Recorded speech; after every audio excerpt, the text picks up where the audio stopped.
I'm recording a YouTube video every day for 30 days. And I know that this challenge will be worth it for me, but would a similar challenge be worth it for you? That's the question we're going to answer today. Hi, welcome to Pages of Pizza, where I help creatives stay creative without burning out. Today we're going to cover why I intended to start this challenge and what you might want to consider if you intend to take a challenge like this yourself. So recording a video every day for 30 days might seem a little ambitious, but the thing is, I already have a YouTube channel. Not just this one, but the other one. I have two YouTube channels.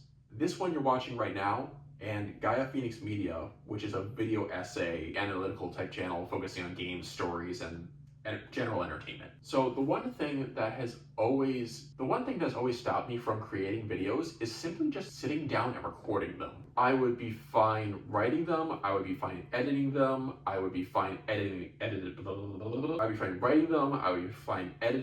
I'd be fine uploading them, and everything else, really just the part where I had to sit down and record myself, record my voice, anything of that nature, I would always stop myself. So today, and for the next 30 days, I'm just going to reduce that friction and just say I have to do this every single day. The key part of this challenge is that I am going to record every single day, and I'm going to upload all 30 days in a row on this channel, but I'm not going to upload it the same day as I recorded, because that's not the challenge that I'm conducting. My goal for this challenge is simply to record. Uploading, editing can all come later, and I do intend to speed that up as well, but I'm not as worried about that. I'm more concerned about the act of recording, because I always worry about the imperfections of sound quality, buzzes, random audio errors, and I am deliberately reducing the friction when it comes to recording. I have a mic, I have a lighting setup, I have a green screen, but I am choosing not to use them because I just want to practice recording and then being fine with whatever I record. My other channel is also very scripted, so I tend to be a little bit perfectionistic about, is that a word? I tend to be a perfectionist about what is being said, and this channel is deliberately unscripted, so I get out of that habit. So now you know why I'm doing a 30-day challenge and what I intend to get out of it, but what about you? What are you considering for your 30-day challenge? A big consideration is when you intend to do the challenge. There's really only two times that I don't recommend pursuing a 30-day challenge. One is December, because regardless of how you spend December or what holidays you celebrate, December is a crazy month for basically everyone, at least in America. The other time that I wouldn't recommend doing a 30-day challenge is when you know for a fact that you're going to be busy for a prolonged period of time. For example, I would do National Novel Writing Month when I was in college, but that always took place in November. And when you're in college, November is the craziest month of the semester because you're basically right up against, one, Thanksgiving in America, and two, the last few weeks of the semester leading up to your finals, which are usually a good percentage of your grade. So looking back, I probably wouldn't have done Novel Writing Month when I was in college because I believe I did it my sophomore and junior year, which in retrospect probably wasn't the best move. Another example would be I have friends who work in finance and they are accountants that are really busy in the tax season, which is March, April. So I wouldn't recommend doing a 30-day challenge during that type of time frame.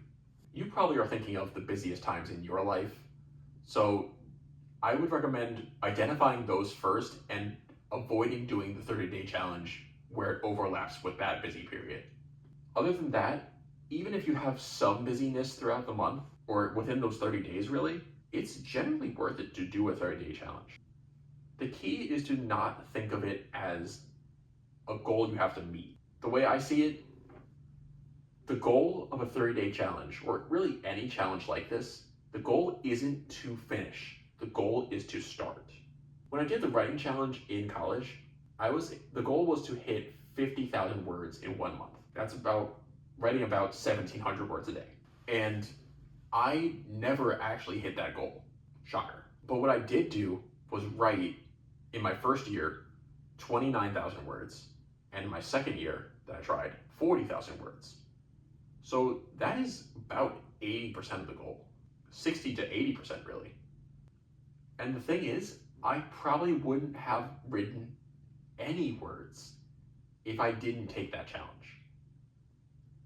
So use these types of challenges as a catalyst to help you build the habits and routine. Like I said, it's not about finishing, it's about starting. During this time, you'll want to build the habits, check in with yourself, see what's actually working and what isn't, so you can continue with that momentum even after the challenge is over. If you haven't done this kind of challenge before, then expect some messiness, quote unquote, and be okay with that. As I'm recording this video, I'm stumbling. I am pausing in spots that I didn't expect to pause in. I'm running out of thoughts, but I'm still continuing. And I'm okay with the outcome. I'm sure the end result is going to be perfectly fine. Because I trust my skills as an editor, I trust my skills as a writer, and I have some public speaking ability. Otherwise I wouldn't be bothering with YouTube, but still. Another thing is to be realistic with yourself. Like, I've recorded stuff before, but I've also done these kinds of challenges with skills that I don't have yet, or that I didn't have yet at least. And the first couple days, and really the entire challenge, was tough. But for skills that I already had, it was much easier. But also, when I did these challenges again, like the first time I did National Novel Writing Month, it was the first time that I was writing that many words in a short period of time. But the second time I did it, I knocked it out of the park in my opinion. And even though I didn't meet the 50,000 word threshold, I still had enough material to work with. I was happy with it. I consider winning the challenge or reaching the goal as a bonus. Because even if the work doesn't meet your expectations, like in the grand scheme of things, it's going to improve your skill no matter what. And even if you come up short, you'll still have done way more than you would have if you just didn't take the challenge to begin with. As we close out, let's consider a few things before you start your 30-day challenge. 1, what is your goal for it? For me, with this challenge, I just want to record videos. I will upload them later, but I really am just focusing on the recording aspect.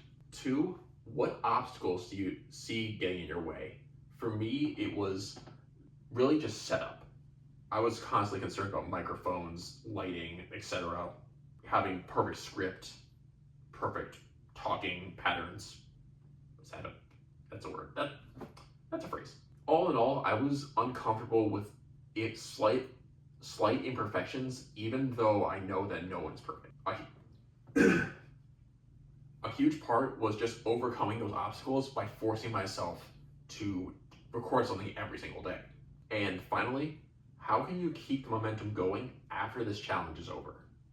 I know that I am going to continue doing this, if not every single day. I'm going to continue recording most of the week, maybe 5 days a week, 4 or 5 days a week, as opposed to 7. And even if I only record like 3, that's okay. That's more than I've done before because I've always been focused on writing and editing and not so much recording. So what challenge are you thinking of taking? Let me know in the comments. Like and subscribe if you want to see more, and I will see you next time.